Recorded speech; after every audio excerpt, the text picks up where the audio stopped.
ప్రభాస్ నటిస్తున్న రాజసాబ్ సినిమా భారీగా తెరకెక్కుతోంది. ఈ సినిమా డిసెంబర్ 5న విడుదల కానుంది. ఈ చిత్రంలో ప్రభాస్ సరసన మాళవిక మోహనన్ నటిస్తోంది. సినిమా చివరి దశలో ఉంది. టీజర్ జూన్ 16న విడుదల కానుంది. ఈ నేపథ్యంలో ప్రభాస్ తన పారితోషికం తగ్గించుకున్నట్లు సమాచారం. రెమ్యునరేషన్ తగ్గించుకున్న ప్రభాస్ సాధారణంగా ఒక సినిమాకు 150 కోట్ల రూపాయల పారితోషికం తీసుకునే ప్రభాస్ రాజాసాబ్ సినిమాకు తక్కువ పారితోషికమే తీసుకున్నారట. తాజా సమాచారం ప్రకారం రాజాసాబ్ సినిమాకు ప్రభాస్ 100 కోట్ల రూపాయలు మాత్రమే పారితోషికం తీసుకున్నట్లు తెలుస్తోంది. రాజాసాబ్ చిత్రం చాలా కాలంగా వాయిదా పడుతోంది. సీజీ వర్క్ పెండింగ్లో ఉంది. నిర్మాతకి ఆర్థిక సమస్యలు తలెత్తినట్లు వార్తలు వస్తున్నాయి. ఈ నేపథ్యంలో ప్రభాస్ తన రెమ్యునరేషన్లో 50 కోట్లు తగ్గించుకున్నట్లు టాక్.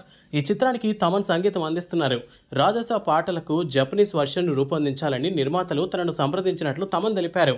జపాన్లో ఈ సినిమా ఆడియో లాంచ్ చేయాలని నిర్మాతలు భావిస్తున్నట్లు తమన్ చెప్పారు. ఏదేమైనా తమన్ వ్యాఖ్యలు ఇప్పుడు చర్చనీయాంశంగా మారాయి. రాజాసాబ్ సినిమాకు మారుతి దర్శకత్వం వహిస్తున్నారు. ఇందులో మాళవిక మోహనన్, నిధి అగర్వాల్ కథానాయకులుగా నటిస్తున్నారు. పాత హిందీ హిట్ పాటను రాజాసాబ్ సినిమాలో వాడుతున్నట్లు వార్తలు వచ్చాయి. అమితాబ్ బచ్చన్ డాన్ సినిమాలోని పాటను రీమిక్స్ చేస్తున్నట్లు వార్తలు వచ్చాయి. కానీ ఈ వార్తలను చిత్ర బృందం ఖండించింది. డాన్ సినిమా పాట రీమిక్స్ హక్కులు తమ దగ్గర లేవని ప్రభాస్ సినిమా నిర్మాతలు తెలిపారు. ప్రభాస్ నటించిన చివరి సినిమా కల్కి 2898 AD. నాగశ్విని చిత్రాన్ని డైరెక్షన్ చేశారు. దీపికా పదుకొనే కథానాయికగా నటించిన ఈ చిత్రంలో ప్రభాస్తో పాటు కమల్ హాసన్, అమితాబ్ బచ్చన్ కూడా నటించారు. మహాభారత కాలంలో ప్రారంభమయ్యే కల్కి 2898 AD 1200 కోట్ల రూపాయల వసూళ్లు సాధించింది.